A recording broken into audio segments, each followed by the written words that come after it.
অনেকে এখন তো ভুল বোঝাচ্ছে মেয়েদের যে ইসলাম যদি দেশে চলে আসে তোমাদের কিন্তু একেবারে প্যাকেট বন্দি করে ফেলবে।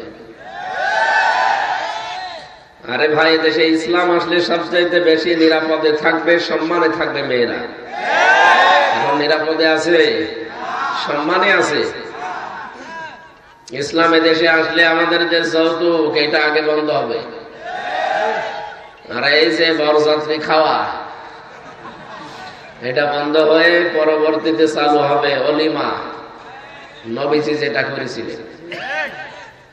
সুতরাং মেয়েরা যারা আওয়াজ শুনতে পাচ্ছেন, যারা যে দুর্বিসন্ধি নিয়ে আপনাদেরকে ওলট পালট বোঝা, কিচ্ছু বিশ্বাস করবেন না, ওগুলো সব ধান্দাবাজ।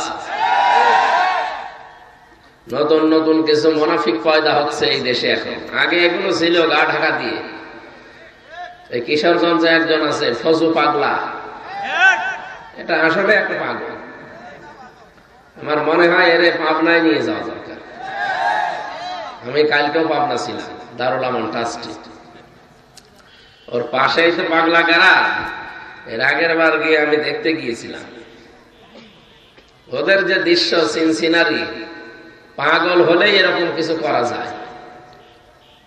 ইসলামের এই জোয়ার বাংলাদেশ না, America, voice of America report দিচ্ছে, আমেরিকার গোয়েন্দা সংস্থা যারা আছে তারা রিপোর্ট দিচ্ছে যে বাংলাদেশের তৃতীয় একটা শক্তি, বিশেষ করে ইসলাম, এরা বাংলার চেয়ারে আসার সম্ভাবনা সবচাইতে বেশি। ওরা কি আন্দাজে রিপোর্ট বানিয়েছে? আর ওরা কি আমার খালাতো ভাই? আমাদের দেখতেই পারে না। তার মানে রিপোর্ট একেবারে ফেলে দেওয়ার মতো না, 100% সত্য। কোরআনে কারিমেও আল্লাহ ওইটাই জানিয়েছেন, ওয়ারাআইতান নাসা ইয়াদখুলুনা ফি দীনিল্লাহি আফওয়াজা। হে নবী, আপনি যখন দেখবেন যে আল্লাহর সাহায্য এসে গেছে, তখন আপনি বিজয় দেখতে পাবেন। ইযা জা নাসরুল্লাহি ওয়াল ফাত, যখন আল্লাহর সাহায্য আসবে তখন আপনি বিজয় পাবেন। বিজয়ের যে নমুনা আছে যতগুলো, তার এক নম্বরে এই দলে দলে পালে পালে মানুষ ইসলামে প্রবেশ করবে। আপনি আগস্টের 5 তারিখের আগের জরিপগুলো দেখবেন, আর এই 4.5 মাস 5 মাস হয়ে গেল এই জরিপগুলো এখন দেখেন। এই আজকের জরিপ এটা আমি আজকে দেখলাম, ভয়েস অফ আমেরিকা, আমেরিকার গোয়েন্দা সংস্থা যারা আছে তারা রিপোর্ট দিচ্ছে। আর আপনি রিপোর্ট মানবেন না, মানে কাজ হয়ে গেলে তখন মানবেন।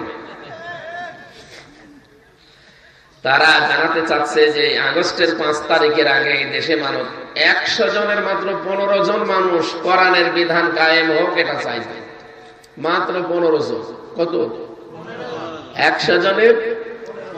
হ্যাঁ, জবান খোলেন না কেন? 100 জনের।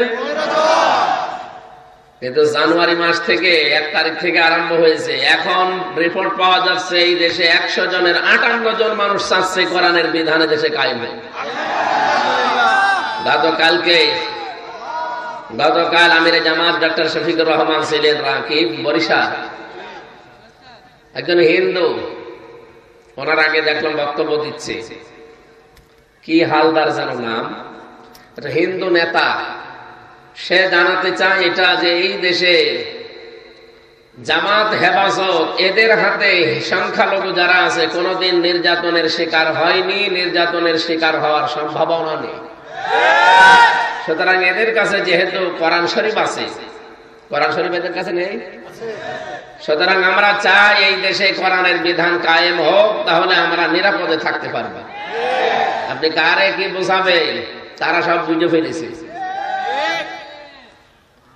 এই জন্য বিজয়ের যে ধারাবাহিকতা আমি 9টা পেয়েছি, তার ভেতরে প্রথম এই মানুষকে দেখবেন দলে দলে পালে পালে ইসলামে আসতেছে। আমরা তো কিছুই বলি না, মানুষ এমনি আসতেছে।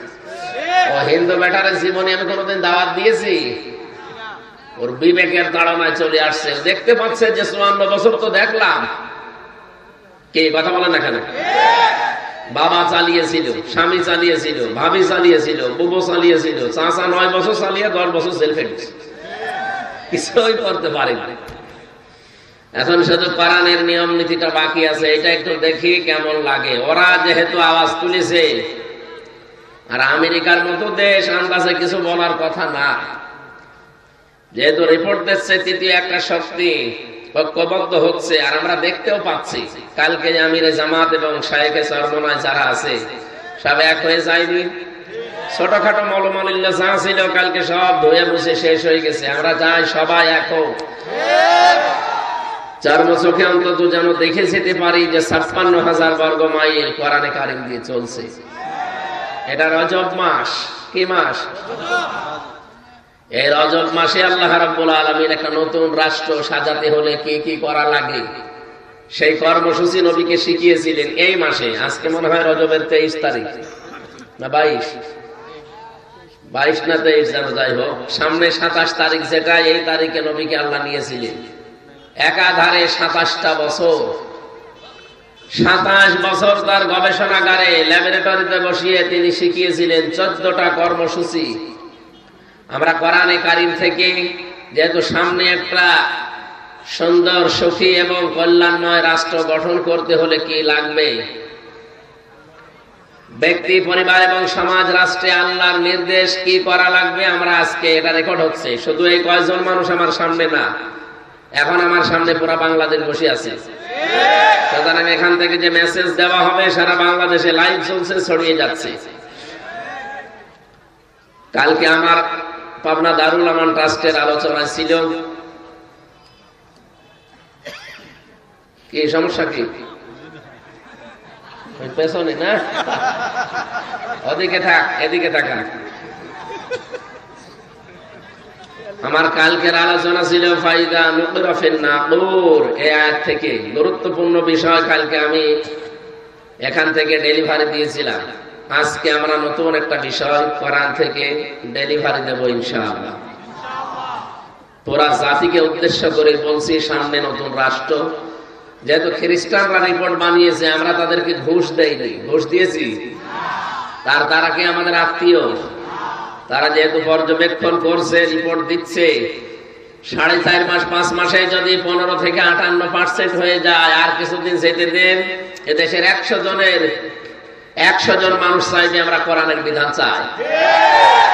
আর ওইটা অন্তত মরণের আগে আমরা দেখতে চাই। কথা বলে না কেন? এই জমিনের মালিক কিন্তু সরাসরি আমরা না, আল্লাহ তাআলা নিজে। এবং এই জমিনের মালিকও না, এই কোরআন শরীফের মালিকও না, সব মালিক আল্লাহ। আমরা এই জমিনে আছি কামলা হিসাবে। পৃথিবীতে 2টা কাতারকে আল্লাহ সবচাইতে বেশি ভালোবাসে, পছন্দ করে। কয়টা? আল্লাহ রাব্বুল আলামিন বলেন, ইন্নাল্লাহা ইউহিব্বুল্লাযীনা ইউকাতিলুনা ফী সাবিলিহি সাফফান কান্নাহুম বুনিয়ানুম মারসুস। সূরা সাফের 4 নম্বর আয়াতে আল্লাহ জানিয়েছেন, অবশ্যই আমি আল্লাহ ভালোবাসি তাদেরকে যারা সীসা গলা প্রাচীরের মতো ঐক্যবদ্ধ হয়ে, কাতারবদ্ধ হয়ে আল্লাহর জমিনে আল্লাহর দ্বীনকে কায়েমের জন্য চেষ্টা চালায়। এখন দল মত নির্বিশেষে এইটা এখন আমাদের টার্গেট। এই জন্য আমরা এটা দেখতেও পাচ্ছি, সামনে সব এখন এক হয়ে যাচ্ছে। এই জন্য কিছু জালেম পালিয়েছে, কিছু মুনাফিক আছে, আর রাম বাম কিছু আছে, এদের মাথা এখন খারাপ হয়ে গেছে। ওরা এখন ফতোয়া দেয় যে আজহারের মাহফিলে এত মানুষ হবে কোন কারণে? আরে ভাই, আপনি ডাক দিলে তো হয় না, আপনি ডাক দিলে তো কুকুরও আসে না।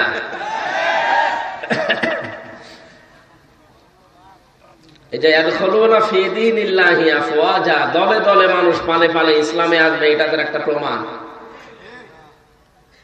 যেখানে 14 লাখ 15 লাখ 20 লাখ মানুষ এক জায়গায় হয়, যদি টাকা দিয়ে আনা লাগে, কত কোটি টাকা খরচ আপনি বলেন।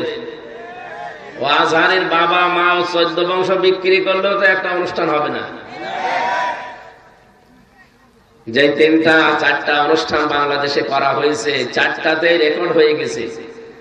আল্লামা সাঈদী রহমতুল্লাহ আলাইহি ওই সময় যখন কথা বলতেন, তখন তো এরকম মিডিয়া ছিল না, তখনও মানুষ হয়তো 8-10 লাখ 20 লাখ। এখন ছাড়িয়ে যাচ্ছে, কারণ আল্লাহ প্রথমটায় দেখিয়েছে যে ইয়াদখুলুনা ফী দীনিল্লাহ আফওয়াজা, দলে দলে মানুষ দেখতে পাবেন আপনি, পালে পালে আসতেছে ইসলামের দিকে। সুতরাং এই দৃশ্যটা দেখে আমাদের এখন মনে প্রাণে একটা আনন্দের সঞ্চার হচ্ছে, বিশ্বাস হচ্ছে আল্লাহ তার কথাটা আমাদের মনে হয় সামনে দেখাবে। অনুরিয়া ফিরাউনা ওয়া হামানা জুনুদাহুমা মিনহুম মা কানু ইয়াহজারুন। আল্লাহ বলেন আমি অনুমাক্কিনা লাহুম ফিল আরদ, জমিনে শাসন ক্ষমতা এই মুসা নবীর অনুসারীদেরকে দিতে চাই এই কারণে, কারণ ফেরাউন তাদেরকে কোন ঠাসা করে রেখেছিল। এটা হাজার হাজার বছর আগের কথা। এখন আমরা দেখতে পাই 53.5 বছরে একটা দলকে বাতিলরা কোন ঠাসা করে রেখেছিল।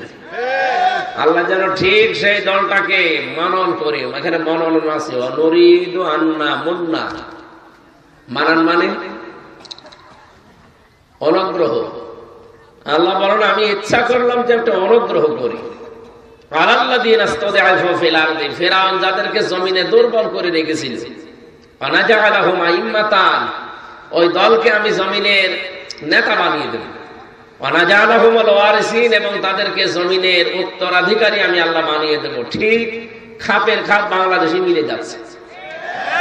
এখন যদি বলেন হুজুর আমার পক্ষে বলেন না, আপনার সাথে মেলে না, আমি বলবো কি করে? আপনার সাথে মিলছে? আপনার তো মিলছে না। যাদের সাথে মেলে তাদের নাম তো বলি না, এমনি মিলে যায়। এই 53.5 বছর তাদেরকে বিভিন্ন ধোয়া তুলে, ভুয়া ধোয়া তুলে, কি ধোয়া? পোড়া ভুয়া ধোয়া তুলে তাদেরকে আপনি জাতি থেকে আলাদা করে রেখেছিলেন। আমার জন্ম 92 সালে, আর আমার যদি আপনি রাজাকারের তালিকায় নাম দিয়ে দে, শয়তান হাসবে না? ওই সময় আমার বাবাও হয়েছে কিনা আল্লাহ জানে। এরপর সে তালিকা বানিয়েছিলেন, ও তালিকা কি গাঁজা খেয়ে বানিয়েছিল? জামাত শিবিরের নাম মাত্র 37 জন, তারপরেও 11 জন মরে গেছে। তারপরেও 11 জন মরে গেছে, কয়েকজন ছেলে আছে, আর বাকি থাকে কয়জন? আর যারা তালিকা বানিয়েছে তারা 1060 জন। এই ধোয়াটা এতদিন পর্যন্ত তুলে জনগণকে আপনি কি বুঝিয়েছিলেন? এখন তো নিজের ফতোয়ায় নিজে ধরা খাবে। কয়েকদিন আগে মামলার হাজিরা দিতে গিয়েছিলাম, যে আপনাদের পাশের জেলা না চাঁদপুর, ওখানে একজন আল্লাহর ওলি, এই যে ফিটনেস বিহীন বিএনপি, লাইসেন্স বিহীন জামাত বলতো, এক মহিলা বলতো না, ওনারে আমার সামনে দিয়ে নিয়ে যাচ্ছিল। দেখলাম ওনারই ফিটনেস নেই, ওনার লাইসেন্স তো নেই। লাইসেন্স আছে, ফিটনেস নেই। চেহারা আগে থেকে একটু তেল মেল দিত, এখন তো তেল পাই না, কিরকম লাগতেছে দেখতে। জিজ্ঞাসা করতে গেলাম যে আপা কেমন আছেন, কি অবস্থা বানিয়েছে পুরা। ও যা বলতো আল্লাহ উল্টিয়ে ওর উপরে ঢেলে দিয়েছে। এই দেশে আমার মনে হয় যে যা করেছে পুরা টালটা তার উপরে ছেড়ে দিয়েছে।